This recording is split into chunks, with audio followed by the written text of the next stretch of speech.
যাবতীয় প্রশংসা হামদ সানা মহাপরাক্রমশালী আল্লাহ সুবহানাহু তাআলার জন্য, সকলেই বলে আলহামদুলিল্লাহ। দরুদ ও সালাম বর্ষিত হোক পৃথিবীর সর্বশেষ ও সর্বশ্রেষ্ঠ রাসূল আহমদ মুহাম্মদ মুস্তাফা সাল্লাল্লাহু আলাইহি ওয়াসাল্লামের প্রতি।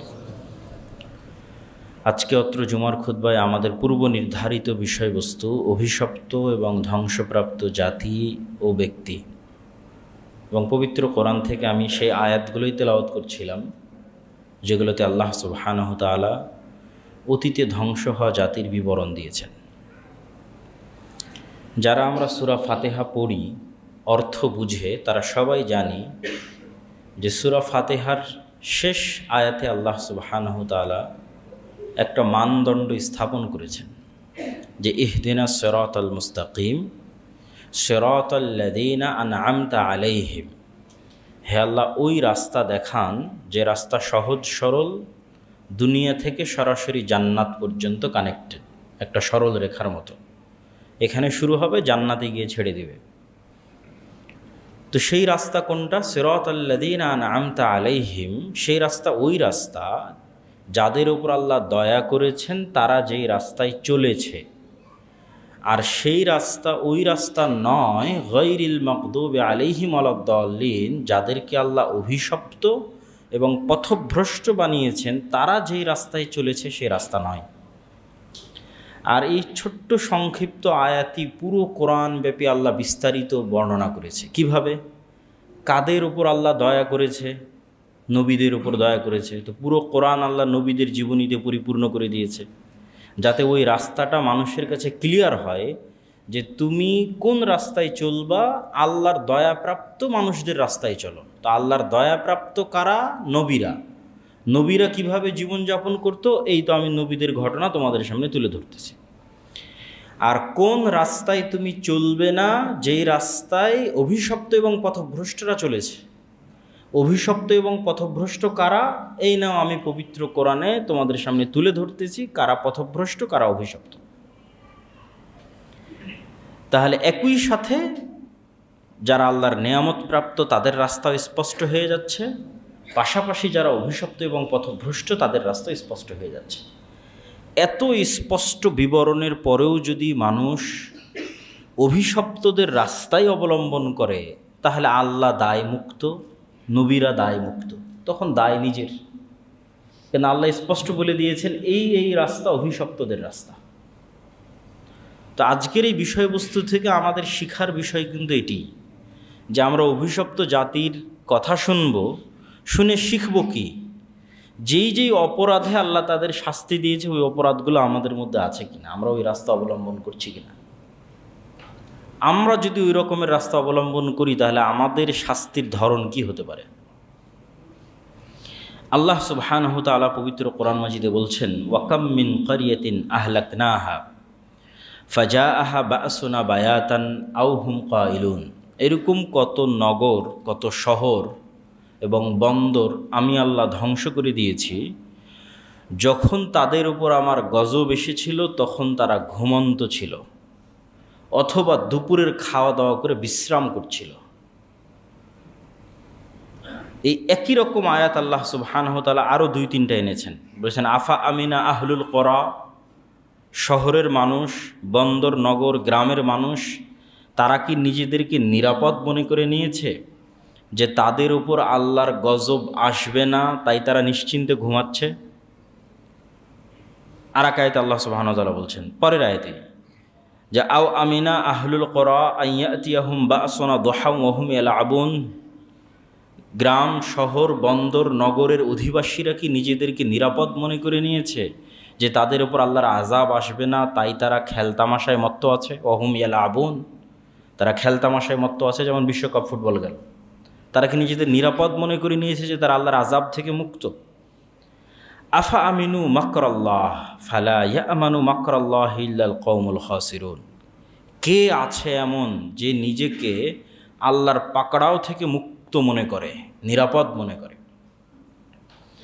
একমাত্র ওই ব্যক্তি নিজেকে নিরাপদ মনে করতে পারে যে ক্ষতিগ্রস্ত। একজন আলেম একজন আল্লাহওয়ালা পরহেজগার তাকওয়াবান মানুষও যদি মনে করে যে আমি আল্লাহর গজব এবং আজাব থেকে নিরাপদ, আল্লাহর পাকড়াও থেকে নিরাপদ, তাহলে সে ক্ষতিগ্রস্ত। এটা একটা মানদণ্ড সেট করা হয়েছে, কেউই যেন নিজেকে আল্লাহর আজাব এবং গজব থেকে নিরাপদ মনে না করে। যেই নিজেকে নিরাপদ মনে করবে সে ক্ষতিগ্রস্ত। এই নিরাপদ মনে করাটাই তার ক্ষতিগ্রস্ত হওয়ার জন্য যথেষ্ট। আল্লাহ সুবহানাহু ওয়া তাআলা বলেন, ওয়াকাম আহলাকনা মিন ক্বরিয়াতিন বাতিরাত মাঈশাতাহা, আমি এরকম কত উন্নত সভ্যতা ধ্বংস করে দিয়েছি, উন্নত প্রযুক্তি এবং সভ্যতা ধ্বংস করে দিয়েছি, যাদের উন্নত প্রযুক্তি এবং উন্নত সভ্যতা তাদেরকে অহংকারী করে তুলেছিল। মানুষ মনে করে আজকের আমেরিকা, আজকের দুবাই, আজকের সিঙ্গাপুর এটাই হয়তো পৃথিবীর সবচেয়ে উন্নত সভ্যতা। কিন্তু কোরআনের ধারা বিবরণীতে বোঝা যায় যে আল্লাহ সুবহানাহু ওয়া তাআলার বর্ণনা অনুযায়ী অতীতে আল্লাহ যাদেরকে ধ্বংস করে দিয়েছে তারা আজকের চাইতেও বেশি পাওয়ারফুল, বেশি শক্তিশালী, বেশি সভ্য এবং বেশি উন্নত প্রযুক্তির অধিকারী ছিল। মানে আজকের যেমন দুবাই নগরী আছে, আজকের যেমন গুলশান বনানী আছে, এইরকম উন্নত শহর, উন্নত সভ্যতা অতীতেও ছিল। তো তাদের উন্নত নগর, উন্নত সভ্যতা তাদেরকে যখন অহংকারী করে দিল, তখন আমি তাদেরকে এমনভাবে ধ্বংস করে দিয়েছি, আল্লাহ বলছেন, ফাতিলকা মাসাকিনুহুম লাম তুসকান মিন বাদিহিম ইল্লা কালিলা, যে আজকে যেটা কোটি টাকার প্লট এবং ফ্ল্যাটের জায়গা ছিল, পরের দিন ওটার বসবাসেরই উপযোগী থাকেনি, বিরান মরুভূমিতে পরিণত হয়ে গেছে।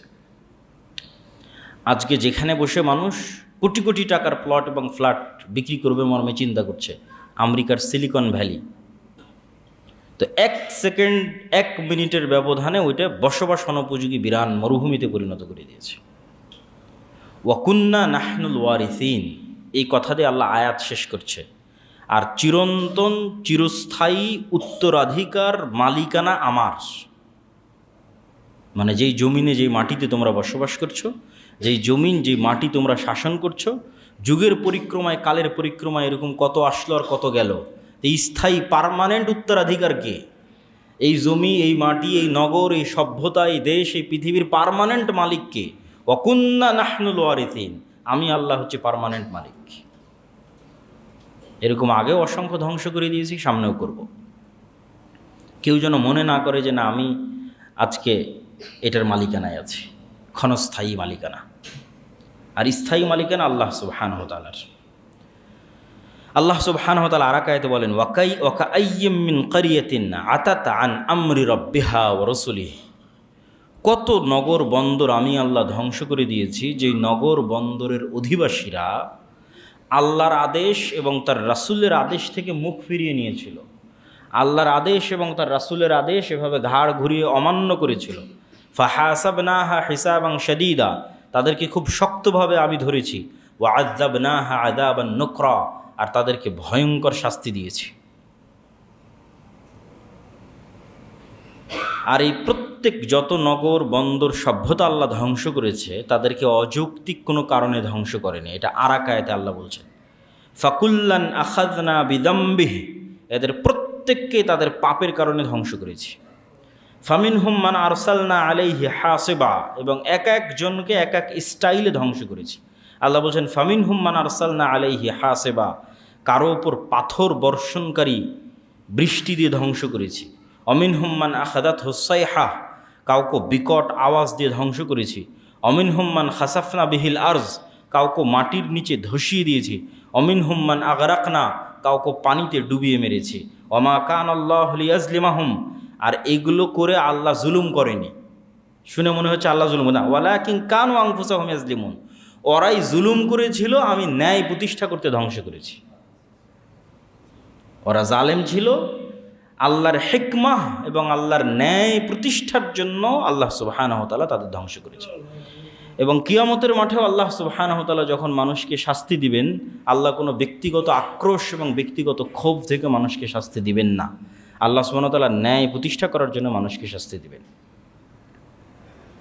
আর যখন আল্লাহ মানুষকে জান্নাতে দিবেন, তখন মানুষের আমলের জোরে আল্লাহ মানুষকে জান্নাতে দিবেন না, আল্লাহর দয়ায় এবং আল্লাহর ক্ষমায় মানুষকে জান্নাতে দিবেন। তাহলে আল্লাহ যখন জান্নাতে প্রবেশ করার অনুমতি দিবে তখন আমার এবং আপনার আমল নয়, আল্লাহর দয়া এবং ক্ষমা। আর আল্লাহ আমাকে এবং আপনাকে যখন শাস্তি দিবে তখন ওটা আল্লাহর ন্যায়। এবং ওই ন্যায় প্রতিষ্ঠার চিহ্নগুলো গল্পের মধ্যে আছে, যে আল্লাহ সুবহানাহু ওয়া তাআলা কীভাবে তাদের উপর ন্যায় প্রতিষ্ঠা করতে গিয়ে তাদের উপর আযাব দিয়েছেন। এবার আমরা ধারাবাহিক, এগুলো ছিল মোটামুটি ভূমিকা স্বরূপ কথা, যেগুলো আল্লাহ ভূমিকা স্বরূপ পবিত্র কোরআনে বলেছেন। এখন আমরা ধারাবাহিক কয়েকটা জাতির কথা শুনব যাদেরকে আল্লাহ সুবহানাহু ওয়া তাআলা অতীতে ধ্বংস করেছে। অতীতে ধ্বংস করা জাতির মধ্যে সর্বপ্রথম আসে নূহ আলাইহিস সালাতু ওয়াস সালামের জাতির কথা। নূহ আলাইহিস সালাতু ওয়াস সালামের পূর্বে কোনো কওম বা কোনো ব্যক্তিকে আল্লাহর আযাবে ধ্বংস করে দেওয়া হয়েছে এরকম কোনো ঘটনা ইতিহাসের পাতায় পাওয়া যায় না। মানুষ গুনাহ করেছে, পাপ করেছে, কিন্তু সেভাবে আযাব এবং গজবে কোনো ব্যক্তি এবং জাতি ধ্বংস হয়ে গেছে তার ইতিহাস কোরআনে অথবা অন্য কোথাও উল্লেখিত নাই। তাহলে পৃথিবীতে সর্বপ্রথম অভিশপ্ত জাতি হচ্ছে নূহ আলাইহিস সালাতু ওয়াস সালামের জাতি। আর নূহ আলাইহিস সালাতু ওয়াস সালামের বর্ণনা আল্লাহ সুবহানাহু ওয়া তাআলা কোরআন মাজিদে এভাবে দিচ্ছেন, বিভিন্ন আয়াতে বিভিন্নভাবে এসেছে, আমরা সারমর্ম বলছি আর কি। ওয়ালাকাদ আরসালনা নূহান ইলা কওমিহি ফাকালা ইয়া কওমি ইবুদুল্লাহ মা লাকুম মিন ইলাহিন গায়রুহু। আর আমি নূহকে তার জাতির নিকটে পাঠিয়েছিলাম। কোন অঞ্চলে নূহ আলাইহিস সালাম বসবাস করতেন? ইরাক অঞ্চলে নূহ আলাইহিস সালাম বসবাস করতেন। কতদিন আগের ঘটনা? ইব্রাহিম আলাইহিস সালামেরও আগমনের 2-3 হাজার বছর পূর্বের ঘটনা হতে পারে আনুমানিক। আর এখন থেকে ইব্রাহিম আলাইহিস সালামের আগমনের কথা চিন্তা করলে এখন থেকে মুহাম্মদ সাল্লাল্লাহু আলাইহি ওয়াসাল্লাম 1500 বছর, মুহাম্মদ সাল্লাল্লাহু আলাইহি ওয়াসাল্লাম থেকে ইব্রাহিম আলাইহিস সালাম পর্যন্ত 2.5 থেকে 3 হাজার বছর, তাহলে 4 থেকে 4.5 বছর পূর্বে ইব্রাহিম আলাইহিস সালাম, তারও 2-2.5 হাজার বছর পূর্বে নূহ আলাইহিস সালাম, তাহলে প্রায় 7 থেকে 7.5 হাজার বছর পূর্বে নূহ আলাইহিস সালাম প্রেরিত হয়েছিলেন। নূহ আলাইহিস সালামের ঘটনা বর্ণনা করতে গিয়ে আব্দুল্লাহ বিন আব্বাস রাদিয়াল্লাহু তাআলা আনহু বলেন যে আদম আলাইহিস সালামের পরে 10 প্রজন্ম তাওহীদের উপর ছিল, হকের উপর ছিল, 10 প্রজন্ম। এবং এক এক প্রজন্ম যদি 1000 বছর করে ধরা হয় আনুমানিক গড়, যেমনটা আদম আলাইহিস সালামের বয়স এবং যেমনটা নূহ আলাইহিস সালামের বয়স, তাহলে আদম আলাইহিস সালামের আনুমানিক 10,000 বছর পর নূহ আলাইহিস সালামের আগমন। তো আদম আলাইহিস সালামের পরে 10 প্রজন্ম হকের তাওহীদের উপর ছিল, গুনাহ অন্যগুলো করেছে কিন্তু শিরক করেনি। 10 প্রজন্ম পর প্রথম মানুষ শিরকের সাথে পরিচিত হয়। কিভাবে শিরকের সাথে পরিচিত হয় এটাও আল্লাহ কোরআন মাজিদে তুলে ধরেছেন, কেমনে নূহ আলাইহিস সালামের কওম শিরকে লিপ্ত হলো। প্রথমে কিছু খুব আল্লাহওয়ালা পরহেজগার তাকওয়াবান মানুষ, তাদের মৃত্যুর পর মানুষ চিন্তা করলো যে এদের যদি আমরা স্মৃতি সংরক্ষণ করতে পারি তাহলে আমাদের অন্তরেও আল্লাহর তাকওয়া, আল্লাহর ভীতি কাজ করবে। এরা তো অনেক আল্লাহওয়ালা মানুষ ছিল, তো চলো এদের স্মৃতি সংরক্ষণ করি। তাহলে প্রথমে ভালো চিন্তা নিয়েই মূলত শিরক আর বেদাত ঢোকে, আল্লাহ কোরআনে এভাবেই তুলে ধরেছে। তো তারা এরকম কিছু আল্লাহওয়ালা পরহেজগার মানুষের ভাস্কর্য তৈরি করলো, পূজা করার জন্য নয়, ওইটার পূজা করবে এই জন্য নয়, ওইটাকে দেখে স্মরণ করবে, আরে এই মানুষটা এত ভালো ছিল, তাহলে আমিও একটু ভালো হই। এই অবস্থার উপর কয়েক শত অথবা কয়েক হাজার বছর পার হয়েছে। কয়েক হাজার বছর পর শয়তান পরবর্তী প্রজন্মের মাথায় দিয়ে দিয়েছে, আরে এই যে মূর্তিগুলো তোমরা দেখছো, তোমাদের বাপ দাদারা এগুলোর পূজা করত, এগুলোর মাধ্যমে তোমরা আল্লাহর নৈকট্য অর্জন করতে পারবে। তখন মানুষ আস্তে আস্তে ওই মূর্তিগুলোর পূজা করা শুরু করলো। এইভাবে শিরক প্রবেশ করলো। এমত অবস্থায় নূহ আলাইহিস সালাম আসলেন, আল্লাহর দ্বীনের দাওয়াত দিলেন। আল্লাহ সুবহানাহু ওয়া তাআলার দ্বীনের দাওয়াত নূহ আলাইহিস সালাম কতদিন দিয়েছেন? আল্লাহ কোরআন মাজিদে বলছেন, ওয়ালাকাদ আরসালনা নূহান ইলা কওমিহি ফালাবিসা ফীহিম আলফা সানাহ ইল্লা 50 আমান। নূহ তাদের মধ্যে 50 কম 1000 বছর দাওয়াত দিয়েছে। 50 কম 1000 বছর, তথা 950 বছর। এবং নূহ আলাইহিস সালাম যখন তাদেরকে বারবার আল্লাহর আযাব এবং আল্লাহর গজবের সতর্কতা দিত যে তোমরা শিরক ছাড়ো না হলে আল্লাহর আযাব আসবে, শিরক ছাড়ো না হলে আল্লাহর গজব আসবে, তো তো একই কথা একটা এলাকার মানুষ 900 বছর শুনেছে। মনে করেন বেরায়েতের মানুষকে একই কথা আমি 900 বছর থেকে বলতেছি, এই বেরায়েতের মানুষ তোমরা এটা ছাড়াও, নাহলে আল্লাহর গজব আসবে, আজাব আসবে। তখন বেরায়েতের মানুষ বিরক্ত হয়ে বলতেছে, মানে নূহ আলাইহিস সালাতু ওয়াস সালামের কওম বিরক্ত হয়ে বলতেছে যে ইয়া নূহ কদ জাদালতানা ফাআকসারতা জিদালানা, এই তোমার আযাব আর গজবের কথা শুনতে শুনতে আমাদের কান পচে গেছে, কত আর। ফাতিনা বিমা তাইদুনা, তোমার ওই গজবই দেখতে চাই, নিয়ে আসো, কোথায় তোমার সেই গজব।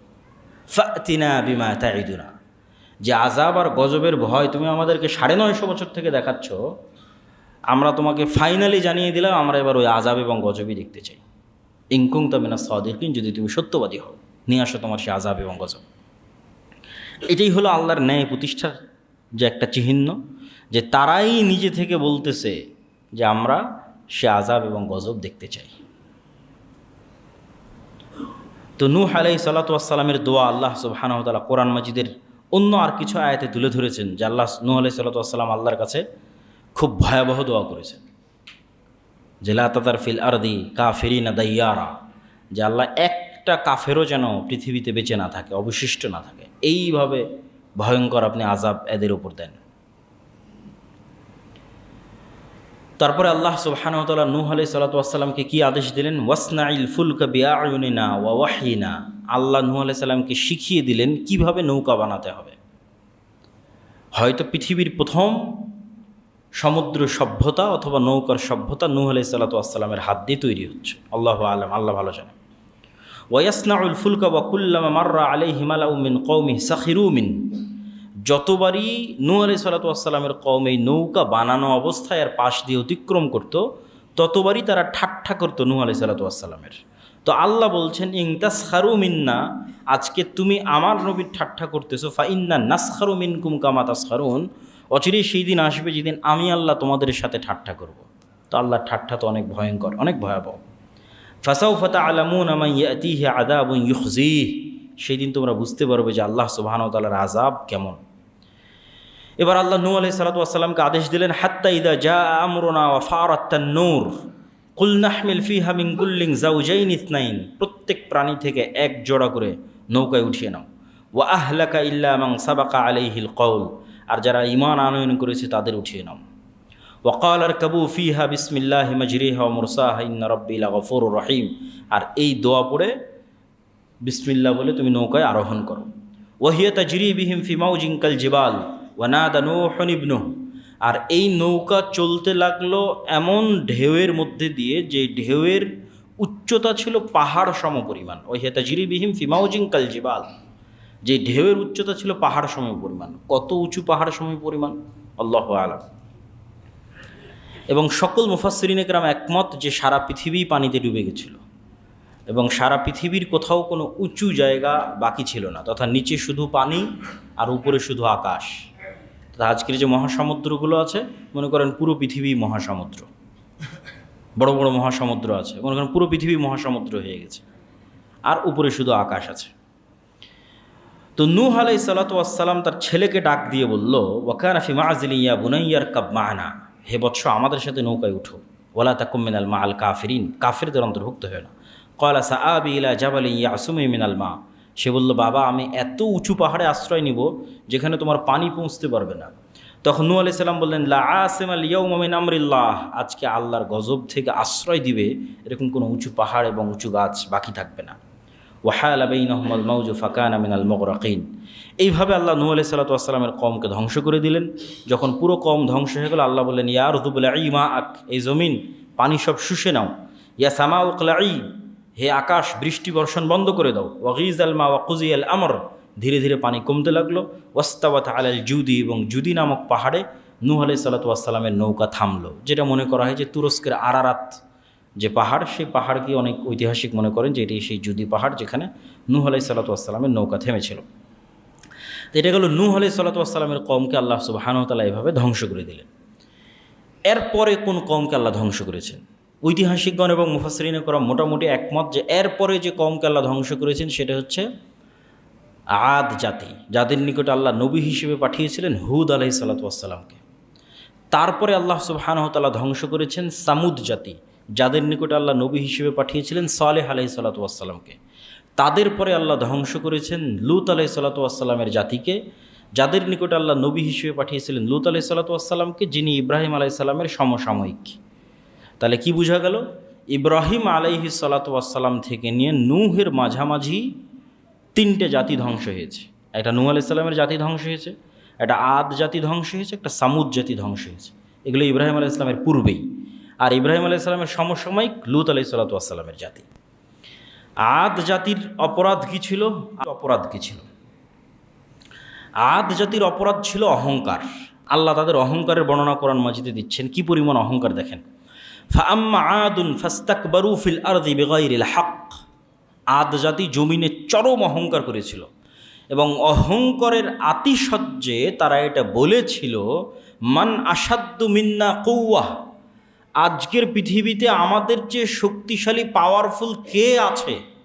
কে আছে এমন যে আমাদের চেয়ে শক্তিশালী পাওয়ারফুল? আল্লাহ তাদের কথা কোরআনে নকল করছেন যে তাদের শক্তি, সামর্থ্য, জ্ঞান, বিজ্ঞান, সভ্যতা, টেকনোলজি এত উঁচু লেভেলে পৌঁছে গেছিল যে তারা ওপেন চ্যালেঞ্জ ঘোষণা করেছিল, পৃথিবীতে আমাদের চেয়ে শক্তিশালী কে আছে। যেমন হয়তো আজকের আমেরিকা এবং ইসরায়েল যদি মনে করে যে মান আসাদ্দু মিন্না কুওয়া, অথবা মুসলমানেরা যদি মনে করে যে এদের যে শক্তিশালী কে আছে, তো আদ জাতির ইতিহাস তাদের জন্য শিক্ষণীয়। কি শিক্ষণীয়? আল্লাহ আদ জাতির এই কথার উত্তর নিজেই কোরআন মাজিদে দিচ্ছেন। পরের অংশে আল্লাহই বলছেন এদের এই কথার উত্তর, আওয়ালাম ইয়ারাউ আন্নাল্লাহাল্লাযী খালাকাহুম হুয়া আশাদ্দু মিনহুম কুওয়া। তারা কি জানে না যে তারা যতই শক্তিশালী হোক, তাদের সৃষ্টি কে করেছে? বলেন, কে সৃষ্টি করেছে তাদেরকে? আল্লাহ। তাহলে আদ জাতি যতই শক্তিশালী হোক শিক্ষা, জ্ঞান, সভ্যতা, প্রযুক্তিতে, এই লেভেলটা অতিক্রম করতে পারবে না যে ওরা সৃষ্টিজীব আর আল্লাহ সৃষ্টিকর্তা। এই লেভেলটা তো ভাঙতে পারবে না। ওইটা আল্লাহ কোরআন মাজিদে বলতেছে। তাহলে ও যতই শক্তিশালী হোক 100% ওর সৃষ্টিকর্তা ওর চেয়ে শক্তিশালী, যে ওকে সৃষ্টি করেছে। কেন? এই লেভেল তো ভাঙতে পারতেছে না। তাহলে এই লেভেলটা কিয়ামত পর্যন্ত পার্মানেন্ট, এই মানদণ্ডটা। সেটা আজকের আমেরিকা, ইসরায়েল হোক বা আরও এর চেয়ে শক্তিশালী সভ্যতা আসুক, সে কি অতিক্রম করতে পারতেছে না। আল্লাহ বলছেন আন্নাল্লাযী খালাকাহুম, আমি আল্লাহ যদি ওদের সৃষ্টিকর্তা হয়ে থাকি তাহলে তো আমি ওদের চেয়ে বেশি শক্তিশালী। কেন? আমি তাদের সৃষ্টিকর্তা। হুয়া আশাদ্দু মিনহুম কুওয়া, আল্লাহ তাদের চেয়ে অনেক বেশি শক্তিশালী। ওয়া কানু বিআয়াতিনা ইয়াজহাদুন, কিন্তু তারা আমার আয়াতকে অস্বীকার করেছে। তো হুদ আলাইহিস সালাতু ওয়াস সালাম তাদের নিকটে দাওয়াত নিয়ে গেছিলেন এবং তাদেরকে আল্লাহর আনুগত্য করার আদেশ দিয়েছিলেন। যখন তারা অস্বীকার করলো তখন তাদেরকে আল্লাহ যে আযাব এবং যে গজব দিলেন, সে আযাব এবং গজব কী ছিল? আদ সম্প্রদায়কে আল্লাহ কি আযাব দিলেন? আল্লাহ এক আয়াতে বলছেন, ফাআরসালনা আলাইহিম রিহান সরসরা। আমি ভয়ঙ্কর ঠান্ডা, শীতল এবং অতি তীব্র গতিতে চলমান বাতাস, একই সাথে দুটো গুণ, খুবই গতিসম্পন্ন আর দুই খুবই শীতল, বরফ শীতল এবং খুবই গতিসম্পন্ন। আর এক আয়াতে আল্লাহ সুবহানাহু ওয়া তাআলা বলেছেন, ওয়াম্মা আদুন ফাউহলিকু বিরিহিন সরসরিন আতিয়া। আমি ভয়ঙ্কর শক্তিশালী হিম শীতল ঝড়ের মাধ্যমে তাদের ধ্বংস করেছি। এই রকম হিমশীতল ঝড়ো বাতাস কতদিন তাদের উপর চলেছে? সাখারা আহা আলাইহিম সাবআ লায়ালিন ওয়া সামানিয়াতা আইয়াম। 7 দিন 7 রাত 8 দিন এই ঝড়ো বাতাস আমি তাদের উপর চালিয়েছি। ফাতারাল কওমা ফিহা সারআ কাআন্নাহুম আজাজ নাখলিন খাবিয়া। একটা খেজুর গাছ গোড়া থেকে কেটে ফেলে দিলে যেভাবে খেজুর গাছটা পড়ে থাকে, তাদের পুরো সভ্যতা, পুরো দেশ, পুরো নগরী, সকল মানুষের অবস্থা ছিল এরকম। এইরকম ভয়ঙ্কর ঝড়ো বাতাস আমি তাদের উপর পাঠিয়েছিলাম। অনেক মুফাসসিরিন ইকরাম লিখেছে যে বাতাসের তীব্রতা এমন ছিল যে আসলেই আল্লাহ যে উদাহরণ দিয়েছেন ওই রকমই ঘটেছে। মানে এই পুরো বিল্ডিং যেই দিক দিয়ে বাতাসের তীব্রতা গেছে, করাতের মতো কেটে গেছে। মানুষের শরীরের মধ্যে দিয়ে ঢুকে গেছে, তো মানুষের শরীর কেটে গেছে। বাড়ি ঘরের উপর দিয়ে চলে গেছে, তো ওইটা কেটে গেছে। আল্লাহ যে উদাহরণটা, এক্সাম্পলটা দিয়েছেন যে কাটা খেজুর গাছের ন্যায় তারা পড়েছিল। তো এটাকে অনেক মুফাসসিরিন ইকরাম বাস্তব অর্থে ধরেছেন যে বাতাসের গতির তীব্রতা এটা সংঘটিত হয়েছে।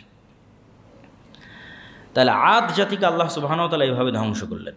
এরপরে কোন জাতিকে আল্লাহ ধ্বংস করেছেন? সামুদ জাতি। আচ্ছা, আদ জাতি কোথায় বসবাস করত? ঐতিহাসিকগণ এবং বর্তমান প্রত্নতাত্ত্বিক গবেষণা অনুযায়ী বেশিরভাগ মতামত এটাই যে ওমান এবং ইয়েমেনের যে অঞ্চল, হাজরামাউত এবং সানা এই অঞ্চলে তথা সৌদি আরবের দক্ষিণ অঞ্চলের যে সমুদ্র, এই সমুদ্রের সাথে লাগানো যে দুইটা দেশ ইয়ামান এবং ওমান, এই অঞ্চলে আদ জাতি বসবাস করত এবং তাদের কিছু অবশিষ্টাংশ অথবা বাঁচা কিছু প্রত্নতাত্ত্বিক সভ্যতা এখনও নাকি সেখানে পাওয়া গেছে। এই ধরনের কথাগুলো নিশ্চিত করে বলা কঠিন যে আসলে এক্সাক্ট তারা কোথায় বসবাস করত, কিন্তু তারপরেও যেহেতু আলোচনা বুঝার সুবিধার্থে বলা দরকার তাই বলতেছি। আর নূহ আলাইহিস সালাতু ওয়াস সালামের কওম কোথায় বসবাস করতো? ইরাকে বেশিরভাগ। আর নূহ আলাইহিস সালামের কওমের পরে আসলাম আদ জাতি, এরা বসবাস করতো ওমান এবং ইয়েমেনে। এখন আসছি কাদের আলোচনায়? সামুদ জাতি।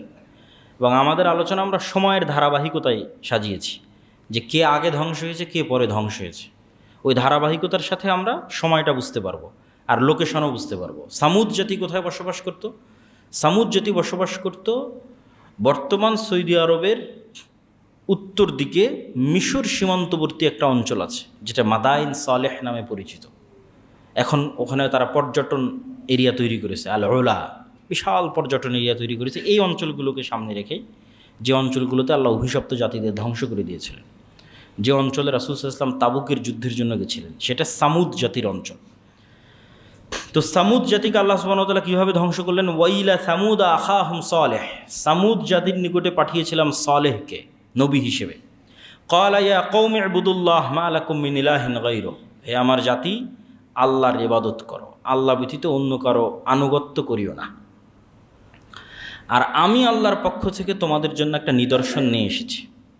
ঘটনা হচ্ছে, যখন সালেহ আলাইহিস সালাতু ওয়াস সালাম তাদেরকে দাওয়াত দেওয়া শুরু করলেন, তখন তারা সালেহ আলাইহিস সালাতু ওয়াস সালামের কাছে দেখতে চাইল যে তুমি যে নবী তার প্রমাণে তুমি কিছু হাজির করো। তো আল্লাহর মূলনীতি হচ্ছে, যখনই কোনো স্পষ্ট প্রমাণ আল্লাহ দিয়ে দেন তখন গজব অবশ্যম্ভাবী যদি অস্বীকার করে। স্পষ্ট প্রমাণ আসার পর গজব অবশ্যম্ভাবী যদি অস্বীকার করে।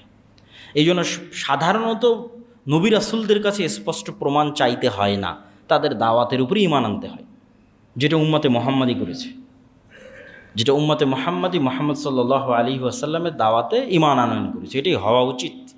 কিন্তু যখন আপনি নবীকে বলবেন আপনি কিছু করে দেখান, আপনি যে নবী, তখন যদি নবী কিছু করে দেখায় আর আপনি যদি তারপরও অস্বীকার করেন, তাহলে গজব 100% কনফার্ম। তো যখন তারা বলল যে আপনি কিছু আলামত দেখান, তারা অনেক চ্যালেঞ্জ মোবাহালা অনেক কিছু করার মাধ্যমে সালেহ আলাইহিস সালাতু ওয়াস সালাম একদম শূন্য থেকে, কোনো বর্ণনায় পাথরের মধ্যে থেকে, কোনো বর্ণনায় মাটি ফেড়ে, কোনো বর্ণনায় পাহাড় থেকে, তথা একদম নতুন, মানে কোনো কিছুর সন্তান হিসেবে নয়, একটা উটনি উপস্থিত করলেন। মানে কারো পেট থেকে জন্ম নেওয়া উটনি নয়, আল্লাহ সুবহানাহু ওয়া তাআলা তাকে নিদর্শন হিসেবে উটনি দিলেন। এবং এই উটনির জন্য বিধান দেওয়া হলো যে শর্ত হচ্ছে উটনি বের হবে, আর এই উটনির জন্য বিধান হচ্ছে যেই কুয়ায় তোমাদের পশু প্রাণী পানি পান করে ওই কুয়া একদিন এই উটনির জন্য খালি থাকবে। কেন? আল্লাহর নিদর্শনের এই উটনি প্রচুর পরিমাণে পানি পান করত। তাহলে যে একদিন তোমাদের পশু প্রাণী কুয়া থেকে পানি পাবে না, ওই একদিন তাদের ব্যবস্থা কি হবে? ওই একদিন আল্লাহর উটনি এত বেশি পরিমাণে দুধ দিবে যে গোটা এলাকা, গোটা গ্রাম, গোটা শহর ওই এক উটনির দুধ খেয়ে শেষ করতে পারবে না। এবং বাস্তবে তাই হলো। কিন্তু এই যে ছোট্ট অজুহাত, আল্লাহর নেয়ামতের মধ্যেও মানুষ যখন অজুহাত খোঁজে তখন ধ্বংস অবশ্যম্ভাবী। এইটাই একটা অজুহাতের রাস্তা তারা বের করলো, যে আমরা 7 দিনই আমাদের পশু প্রাণীকে পানি খাওয়াতে চাই, অথচ কোনো সমস্যা ছিল না। কেন? যে একদিন তাদের পশু প্রাণী পানি খেতে পারতো না, ওই একদিন আল্লাহ দুধের ব্যবস্থা করে রেখেছিলেন। কিন্তু যখন মানুষ অহংকারী হয়, তখন নেয়ামত পাওয়ার পরেও, আল্লাহর নিদর্শন দেখার পরেও অজুহাত খোঁজে। তখন তারা অজুহাত দাঁড় করালো 7 দিনই আমাদের পশু প্রাণীদের পানির ব্যবস্থা করে দিতে হবে। তো শুআয়ব আলাইহিস সালাতু ওয়াস সালাম, সালেহ আলাইহিস সালাতু ওয়াস সালাম যখন এতে রাজি হলেন না, তখন তারা সিদ্ধান্ত নিল যে এই উটনিকে তারা হত্যা করবে অথবা মারবে। তখন সালেহ আলাইহিস সালাতু ওয়াস সালাম তাদেরকে নিষেধ করলেন যে তোমরা আল্লাহর এই উটনির যদি ক্ষতি করো তাহলে আযাব এবং গজব অবশ্যম্ভাবী। তখন তারা ওই একই চ্যালেঞ্জ গ্রহণ করলো। সেই চ্যালেঞ্জের বর্ণনা আল্লাহ কোরআন মাজিদের আয়াতে এইভাবে দিচ্ছেন, ফাআকারুন নাকাহ তারা উটনির হত্যা করলো অথবা উটনির পা কেটে নিল। ওয়া আতাও আন আমরি রব্বিহিম, এবং আল্লাহর আদেশ অমান্য করলো এবং উটনিকে হত্যা করে অথবা উটনির পা কেটে সালেহ আলাইহিস সালামকে বলল, ইয়া সালেহ ইতিনা বিমা তাইদুনা, তুমি যে এতদিন বলতে যে এই উটনির ক্ষতি করলে নাকি আল্লাহর আযাব আসবে, এই যেন তোমার উটনিকে হত্যা করে দিয়েছি, এবার আল্লাহর আযাব কোথায় দেখাও, ইনকুনতা মিনাল মুরসালিন, যদি তুমি সত্যি নবী হও। তাহলে নূহ আলাইহিস সালাতু ওয়াস সালামের কওম যেভাবে নূহ আলাইহিস সালাতু ওয়াস সালামকে বলল তুমি এতদিন যে আযাবের ভয় দেখাতে ওটা দেখাও, সালেহ আলাইহিস সালাতু ওয়াস সালামের কওমও একই অপরাধ লিপ্ত হলে এটি আল্লাহর ন্যায়পরায়ণতা, মানে শাস্তি ওদের উপর আসা অবশ্যম্ভাবী হয়ে গেছিল। আল্লাহ জালেম নন, ন্যায় প্রতিষ্ঠা করতে এখন শাস্তি দিতে হবে। নিদর্শন দেখার পরও অমান্য করেছে এবং চ্যালেঞ্জ দিচ্ছে পাল্টা, কোথায় সে আযাব দেখাও। তখন কি হলো, 3 দিন সালেহ আলাইহিস সালাতু ওয়াস সালাম বললেন 3 দিনের মধ্যে আল্লাহর গজব এবং আযাব আসবে। তারা এটা নিয়েও হাসি ঠাট্টা করলো যে আযাব আসলে এখনই আসতো, 3 দিন আবার কিসের? যদি আযাব আসতো এখনই আসতো, 3 দিন কিসের?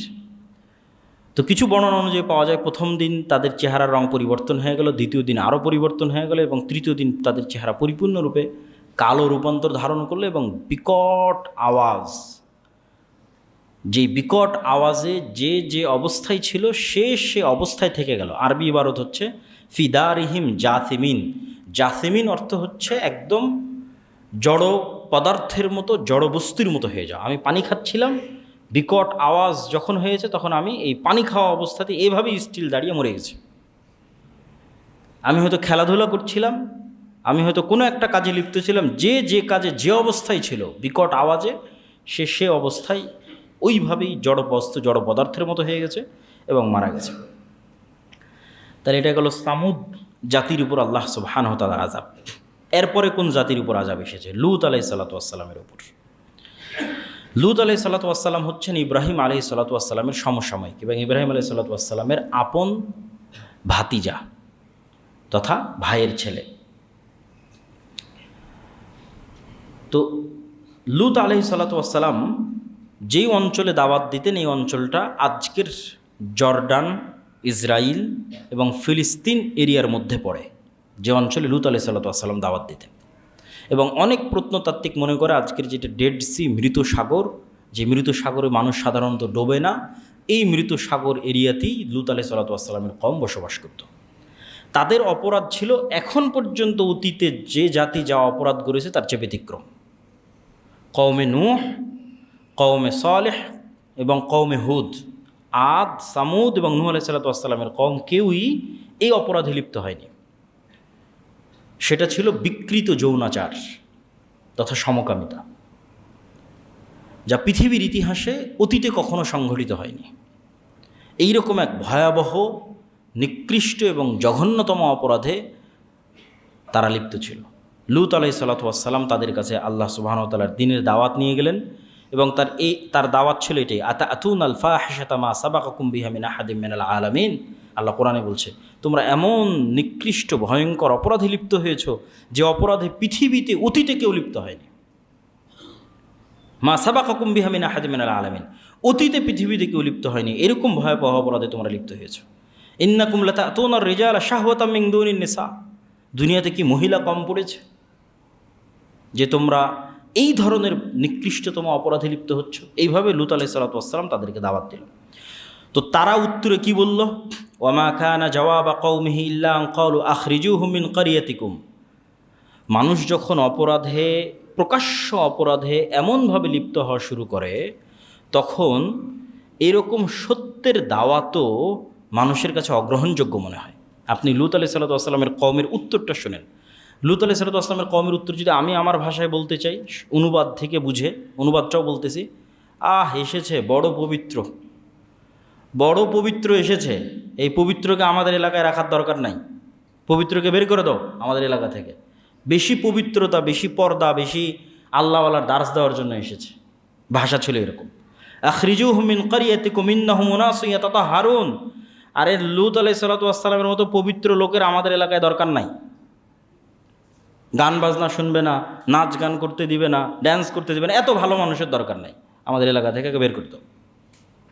এটা ছিল লূত আলাইহিস সালাতু ওয়াস সালামের কওমের উত্তর। ফাআনজাইনাহু ওয়া আহলাহু ইল্লা ইমরাআতাহু কানাত মিনাল গাবিরিন। তো আল্লাহ সুবহানাহু ওয়া তাআলা তাদের উপর কীভাবে আযাব পাঠালেন, আল্লাহ সুবহানাহু ওয়া তাআলা তাদের উপর আযাব পাঠানোর যে ধরন বর্ণনা করেছেন সেটা ছিল, যেহেতু তখন ইব্রাহিম আলাইহিস সালাম নিজেও জীবিত ছিলেন, তো প্রথমে ফেরেশতাদের দল ইব্রাহিম আলাইহিস সালাতু ওয়াস সালামের কাছে গেছে এবং ইব্রাহিম আলাইহিস সালাতু ওয়াস সালামকে এবং তার স্ত্রী সারাকে পরবর্তী সন্তান ইসহাকের সুসংবাদ দিয়েছে। তারপর ইব্রাহিম আলাইহিস সালাম তাদেরকে জিজ্ঞেস করেছে, তোমরা কোথায় যাচ্ছ, সারমর্ম কথা। তো লূত আলাইহিস সালাতু ওয়াস সালামের কওমকে ধ্বংস করার জন্য আল্লাহর আদেশ ফাইনাল। তো ইব্রাহিম আলাইহিস সালাতু ওয়াস সালাম খুব শঙ্কিত অবস্থায় পাল্টা প্রশ্ন করলেন, সেখানে তো কিছু ভালো মানুষ আছে, সেখানে তো লূত আছে এবং লূত আলাইহিস সালাতু ওয়াস সালামের সাথে কিছু ঈমানদারও আছে, তাহলে কেন সেই এলাকাকে ধ্বংস করে দেওয়া হবে? তখন ফেরেশতারা পাল্টা উত্তরে বলল, লূত এবং তার অনুসারী যারা ঈমানদার আছে তাদের ধ্বংস করা হবে না, তাদের বাঁচিয়ে নেওয়া হবে। এবার ফেরেশতারা লূত আলাইহিস সালাতু ওয়াস সালামের বাড়িতে আসলেন এবং সুন্দর সুদর্শন কিশোর অবস্থায় লূত আলাইহিস সালাতু ওয়াস সালামের বাড়িতে প্রবেশ করলেন। তো লূত আলাইহিস সালাতু ওয়াস সালাম তাদেরকে স্বাভাবিক মেহমান মনে করেছেন, এখনও বুঝতে পারেননি যে তারা আল্লাহর ফেরেশতা। স্বাভাবিক মেহমান মনে করে তিনি মেহমানের নিরাপত্তায় শঙ্কিত হলেন, আতঙ্কিত হলেন যে আমার এই অসভ্য জাতির কাছ থেকে আমি আমার এই মেহমানদের কীভাবে নিরাপদ করব। ফলত তিনি চাইলেন না কেউই এই সংবাদ জানুক এলাকার মানুষজন যে লূত আলাইহিস সালাতু ওয়াস সালামের বাড়িতে তারা আছে। কিন্তু লূত আলাইহিস সালাতু ওয়াস সালামের স্ত্রী এই গোপন তথ্য এলাকার মানুষকে জানিয়ে দেয়। তখন এলাকার মানুষ লূত আলাইহিস সালাতু ওয়াস সালামের নিকটে আসে এবং লূত আলাইহিস সালাতু ওয়াস সালামের সাথে তাদের যে কথোপকথন, এই কথোপকথনের ভাষা হচ্ছে, ওয়াজাআহু কওমুহু ইউহরাউনা ইলাইহি ওয়া মিন ক্বাবলু কানু ইয়ামালুনা সাইয়্যাত ক্বালা ইয়া কওমি হাউলাই বানাতি হুন্না আতহারু লাকুম।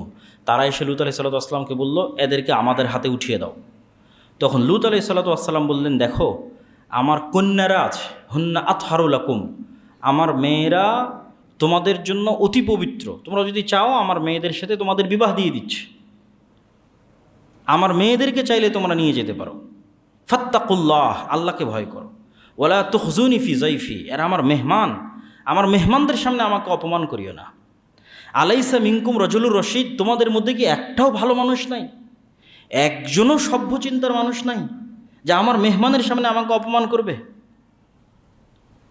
ক্বালু লাকাদ আলিমতা মা লানা ফি বানাতিকা মিন হাক্কিন ওয়া ইন্না লাতা'লামু মা নুরিদ, বলছে তোমার এগুলো উপদেশ বাণী শোনার আমার টাইম নাই, তুমি জানো আমরা কি চাই। তখন অত্যন্ত আফসোসের সাথে লূত আলাইহিস সালাতু ওয়াস সালাম বলেন, লাউ আন্না লি বিকুম কুওয়া আও আবি ইলা রুকনিন শাদীদ, ইশ যদি আজকে আমার ক্ষমতা থাকতো আমার মেহমানদেরকে বাঁচানোর জন্য, অথবা আজকে যদি আমি কোনো শক্তিশালী ব্যক্তি এই অঞ্চলে থাকতো যে আমার পক্ষে সাপোর্ট দিবে এবং তার সহযোগিতা নিয়ে যদি আজকে আমি আমার মেহমানদের বাঁচাতে পারতাম, এরকম একটা আফসোস বাণী উচ্চারণ করলেন।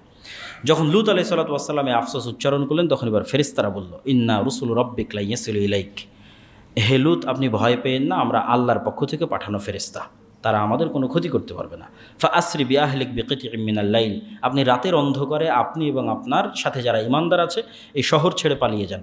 ওয়ালা ইয়ালতাফিত মিনকুম আহাদ, এবং আপনাদের কেউ যেন পিছন ফিরে না তাকায়, কেউ আর আপনার স্ত্রী সে যাবে না, কেননা ইন্নাহু মুসিবুহা মা আসাবাহুম, সে ওই একই শাস্তির অন্তর্ভুক্ত হবে যেই শাস্তি এই এলাকার মানুষ পাবে। ইন্না মাউইদুহুম সুবহ, আর এই শহর ধ্বংস হয়ে যাবে সকাল হতে হতে। আলাইসা সুবহু বিকরিব, আর সকাল অতি নিকটে, অতএব দ্রুত এখান থেকে পালিয়ে যান। ফালাম্মা জা আমরুনা জাআলনা আলিয়াহা সাফিলাহা ওয়া আমতারনা আলাইহিম হিজারাতাম মিন সিজ্জিলিম মামদুদ। এবার এই জাতিকে আর এক ভিন্ন স্টাইলে আল্লাহ ধ্বংস করলেন। সেটা কি? পুরো শহরকে উপরে উঠিয়ে উল্টিয়ে ফেলা হলো। কোরআনের আয়াত, জাআলনা আলিয়াহা সাফিলাহা, শহরের উপর অংশকে নিচু করে দিলাম আর নিচুর অংশকে উপরে করে দিলাম, মানে পুরো উল্টিয়ে দিলাম। পুরো শহরকে আকাশে উঠিয়ে উল্টিয়ে দেওয়া হয়েছে। ওয়ামতারনা আলাইহিম হিজারাতাম মিন সিজ্জিলিম মামদুদ, এবং আকাশ থেকে আগুনের পাথর বৃষ্টি বর্ষণ করা হয়েছে। এইভাবে আল্লাহ সুবহানাহু ওয়া তাআলা লূত আলাইহিস সালাতু ওয়াস সালামের কওমকে ধ্বংস করে দিলেন। এবার শুআয়ব আলাইহিস সালাতু ওয়াস সালামের কওম, এবং শুআয়ব আলাইহিস সালাতু ওয়াস সালামের কওমের প্রতি তার কি দাওয়াত ছিল? এতক্ষণ আগের 2-3টা আমরা শুনলাম, বেশিরভাগ ছিল শিরক। মধ্যের এখন যেটা শুনলাম সেটা ছিল অবৈধ যৌনাচার আর বিকৃত যৌনাচার। আর এখন যেটা শুনতেছি সেটা হচ্ছে মানুষের হক নষ্ট করা। শুআয়ব আলাইহিস সালাতু ওয়াস সালামের কওম মানুষের হক নষ্ট করত, ওজনে কম দিত, মিথ্যা বলতো, ধোঁকা দিত। এমনকি এমনও বর্ণনা এসেছে যে গ্রামে যদি বাহির থেকে কোনো মেহমান আসতো তাহলে সেই মেহমানের সাথে তারা এমনভাবে ঠাট্টা করতো যে সবাই মিলে মেহমানের কাছে টাকা দিত আর দোকানদারকে বলে দিত এর কাছে যেন কেউ জিনিস বিক্রি না করে। ফলে মেহমান ঠিকই টাকা পেত, কিন্তু কোনো দোকান থেকে কিছু ক্রয় করতে পারতো না। তখন আবার সেই টাকাগুলো তাকে দেখা যাচ্ছে ফেরত দিয়ে চলে যেত, ফেলে দিয়ে চলে যেত। তাহলে মানুষের সাথে অন্যায় রিলেটেড গজবে শোয়েব আলাইহিসসালাতু ওয়াসসালামের কওম ধ্বংস হয়ে গেছে। মানুষের সাথে মিথ্যা, ধোঁকা, প্রতারণা, এগুলোই শোয়েব আলাইহিসসালাতু ওয়াসসালামের বর্ণনার মধ্যে আছে। যেহেতু সময় অতি সংক্ষিপ্ত, এই জন্য আমি সংক্ষিপ্ত আকারে বলতেছি। তো শোয়েব আলাইহিসসালাতু ওয়াসসালামের কওম কোন গজবে আল্লাহ সুবহানাহু ওয়া তাআলা তাদের ধ্বংস করে দিয়েছেন? ভূমিকম্প। এবং কিছু বর্ণনায় এসেছে যে ভূমিকম্পের ধরনটা এরকম ছিল যে প্রচণ্ড গরম তাদের উপর শুরু হলো ভূমিকম্প আসার পূর্বে, এবং এই গরমে তারা হাঁসফাঁস করতেছিল, বাঁচার কোনো রাস্তা ছিল না। ঠিক এরকম সময় একখণ্ড মেঘ দেখা দিল, যেই মেঘের মধ্যে গিয়ে সবাই আশ্রয় নেওয়ার চেষ্টা করলো একটু ঠান্ডা আবহাওয়া পাওয়ার জন্য, একটু শীতল ছায়া পাওয়ার জন্য। তারপরে ওই মেঘের মধ্যে থাকা অবস্থাতেই ভয়ঙ্কর ভূমিকম্প, বিকট আওয়াজ, এবং যেভাবে আল্লাহ সুবহানাহু ওয়া তাআলা তাদের জন্য উপযুক্ত মনে করেছেন সেভাবে তখন তাদেরকে ইনস্ট্যান্ট ধ্বংস করে দিয়েছেন শোয়েব আলাইহিসসালাতু ওয়াসসালামের কওমকে। তাহলে ধারাবাহিক সিরিয়ালে শোয়েব আলাইহিসসালাতু ওয়াসসালামের পরে এবার আসবে ফেরাউন, এবং ফেরাউনের ঘটনা মোটামুটি আমাদের সবারই জানা, যে ফেরাউনকে আল্লাহ সুবহানাহু ওয়া তাআলা কীভাবে ধ্বংস করেছেন। পানিতে ডুবিয়ে অত্যন্ত চরম অসহায়ত্বের মাধ্যমে আল্লাহ ফেরাউনকে ধ্বংস করেছেন। আর ফেরাউনের ধ্বংসের পূর্বে মূসা আলাইহিসসালাতু ওয়াসসালামের মাধ্যমে অসংখ্য আয়াত, নিদর্শন ফেরাউন দেখেছে। পিঁপড়া, পোকামাকড়, রক্ত, ব্যাং, এরকম 10 থেকে 12 রকমের বিপদ ফেরাউনের কওমের উপর এসেছিল, এবং এই 10-12 রকমের বিপদের প্রত্যেকবারই তারা মূসা আলাইহিস সালামের কাছে গিয়ে আল্লাহর কাছে দোয়া করিয়ে নিয়ে বেঁচেছে। তারপরে যখন আবার মুক্তি পেয়েছে আবার অবাধ্য হয়েছে। তাহলে ফাইনাল আযাব এবং গজব দেওয়ার আগে আল্লাহ অনেক নিদর্শন ফেরাউন এবং তার সৈন্য সামন্তকে দেখিয়েছেন, যাতে ফেরাউনের উপর আযাবটা কি হয়? হক হয়, ন্যায় হয়। কোনো নিয়ামত দেখাতে আল্লাহ সুবহানাহু ওয়া তাআলা বাকি রাখেননি। মূসা আলাইহিস সালামের লাঠি তো আছে, মূসা আলাইহিস সালামের হাতের যে উজ্জ্বলতা সেটা তো আছে, এটা ছাড়াও 12 রকমের নিদর্শন আল্লাহ তাকে দেখিয়েছে। যেমন রক্তের আযাব যখন আসলো, তখন খেতে বসলে রক্ত, পানিতে রক্ত, বিছানায় রক্ত, রাস্তায় রক্ত, সব জায়গায় রক্ত। তখন মূসা আলাইহিসসালাতু ওয়াসসালামের কাছে গিয়ে আল্লাহর কাছে ক্ষমা চেয়ে ভালো হয়ে যাব, ঠিক হয়ে যাব, এই বিপদ উঠিয়ে নাও। বিপদ উঠে গেল, আবার অস্বীকার করলো। এরকম 12টা নিদর্শন দেখার পরেও যখন ফেরাউন ঠিক হয়নি, তখন আল্লাহ সুবহানাহু ওয়া তাআলা তাকে ফাইনালি সমুদ্রে ডুবিয়ে মেরেছেন। এবং ফেরাউনের সমসাময়িক আরেকজনের কথা আল্লাহ সুবহানাহু ওয়া তাআলা কোরআন মাজিদে বলেছেন, তার নাম হচ্ছে কারুন। এবং একক ব্যক্তি হিসেবে কাউকে ধ্বংস করা, আজকের বিষয়ের মধ্যে আছে প্রাপ্ত ব্যক্তি ও জাতি। একক ব্যক্তি হিসেবে কাউকে ধ্বংস করার মধ্যে কোরআনে একজনের কথাই আছে, কারুন। বাকি সব জাতিগতভাবে ধ্বংস। সামুদ জাতি, আদ জাতি, নূহ আলাইহিস সালামের জাতি, লূত আলাইহিসসালাতু ওয়াসসালামের জাতি, ফেরাউনের জাতি, পুরো জাতি হিসেবে ধ্বংস। ব্যক্তি হিসেবে শুধু একজনের ধ্বংসের বর্ণনা আছে, সেটা হচ্ছে কারুন, যে তার সম্পদের দাম্ভিকতায় অহংকারী হয়ে উঠেছিল, সম্পদের অহংকারে অহংকারী হয়ে উঠেছিল। তাকে আল্লাহ তার সকল সম্পদ সহ মাটিতে ধসিয়ে দিয়েছে। এবং মিশরে অনেক ঐতিহাসিকের মতামত অনুযায়ী একটা লোকেশন নিয়ে যাওয়া হয়, দেখানো হয়, যেই জায়গায় কারুন তার সকল সম্পদ সহ মাটিতে ধসে গেছিল।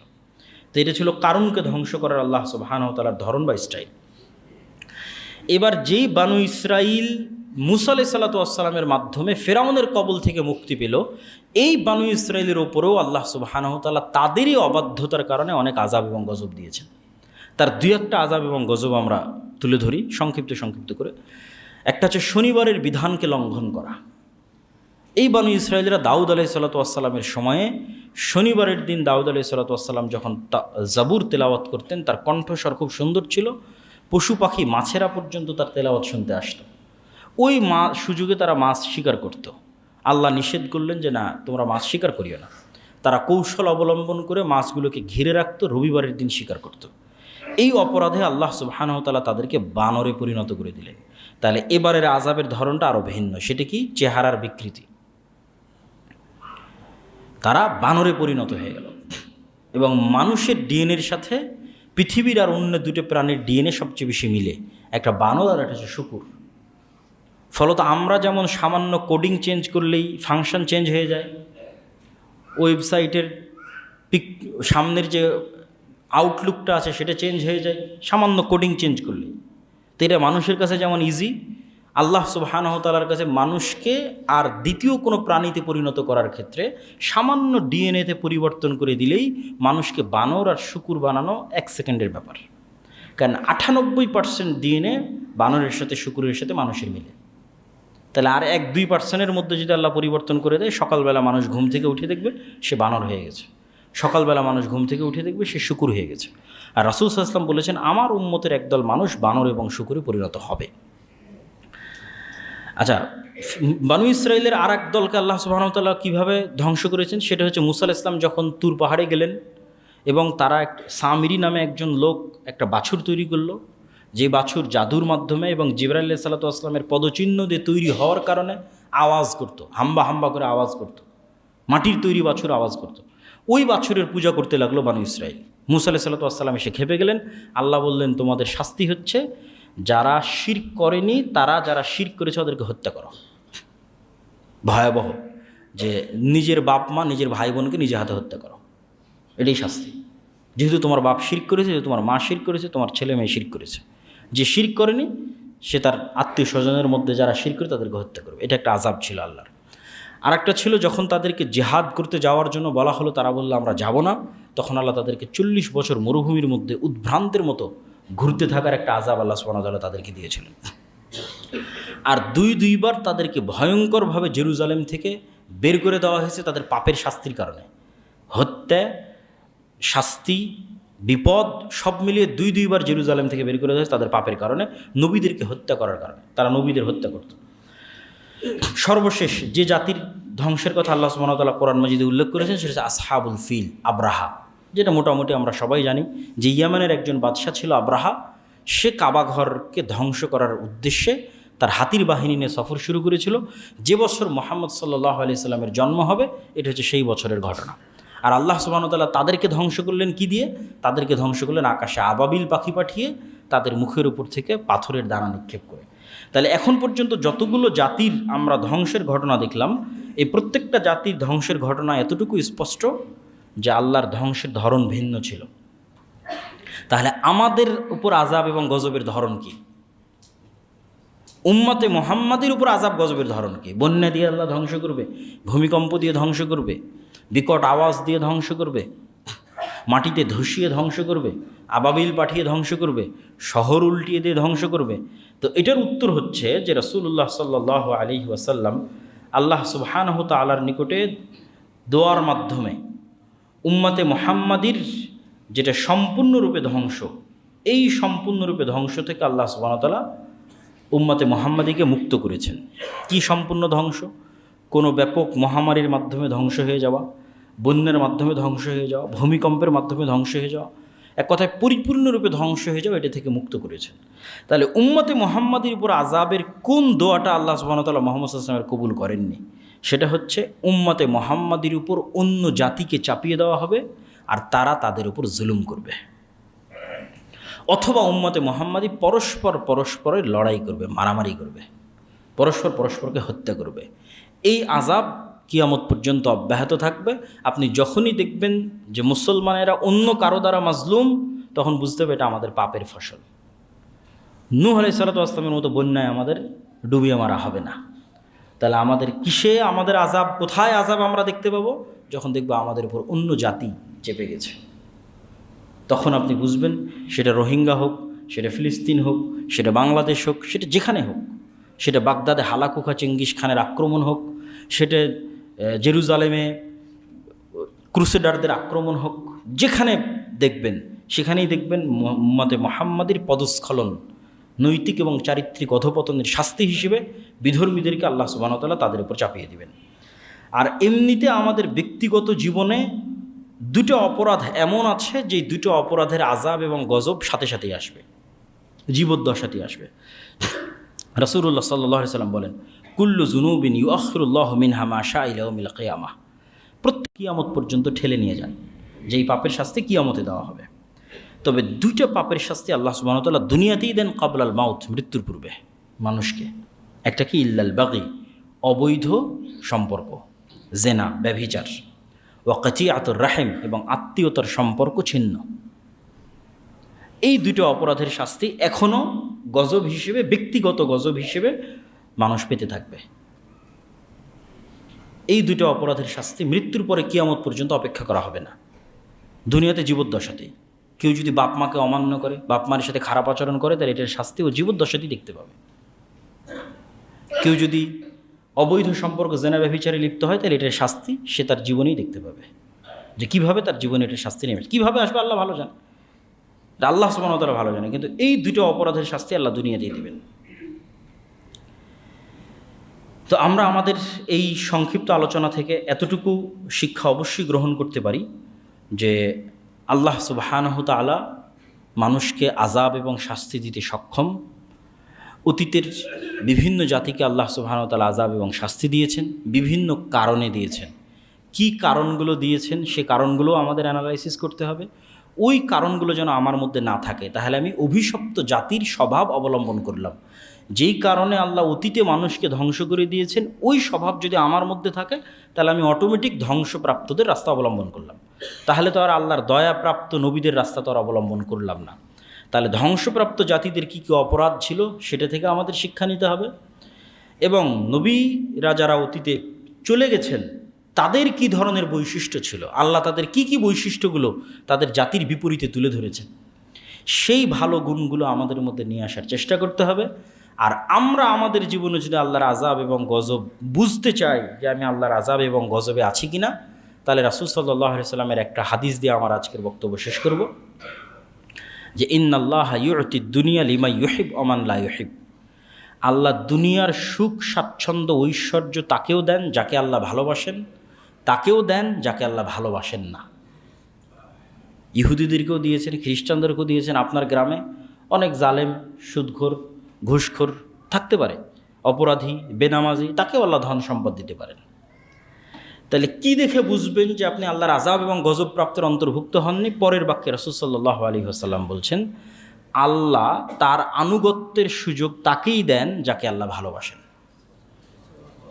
তাহলে যখন আপনি দেখবেন যে আমি ফজরের সালাত আদায় করতে পেরেছি, তাহলে এই তৌফিক পাওয়া হচ্ছে আল্লাহর ভালোবাসা আপনার সাথে আছে, এখনও গজবপ্রাপ্ত অভিশপ্তদের অন্তর্ভুক্ত হননি তার প্রমাণ। ভালো থাকাটা গজব মুক্ত হওয়ার প্রমাণ নয়, বরং আপনি যে আল্লাহর ইবাদত করতে পারছেন না, মসজিদে আসতে পারছেন না, কোরআন পড়তে পারছেন না, আল্লাহ আপনাকে গান বাজনায় মত্ত রেখেছে, সুদের মধ্যে, হারাম ইনকামের মধ্যে, অবৈধ সম্পর্কের মধ্যে মত্ত রেখেছে, তাহলে ওটাই আল্লাহর অভিশাপ, ওটাই আল্লাহর গজব, যা আল্লাহ আপনাকে পাপের মধ্যে ব্যস্ত রেখেছে এবং আপনি আল্লাহর রহমত এবং দয়া থেকে বঞ্চিত অবস্থায় আছেন। এইটার মাধ্যমে আমরা বুঝতে পারবো যে আমরা আল্লাহর দয়াপ্রাপ্ত আছি কিনা। আল্লাহ সুবহানাহু ওয়া তাআলা আমাদের আজকের এই বক্তব্য থেকে যা ভালো শিখার তা শিখার তৌফিক দান করুক। আল্লাহুম্মা আমিন।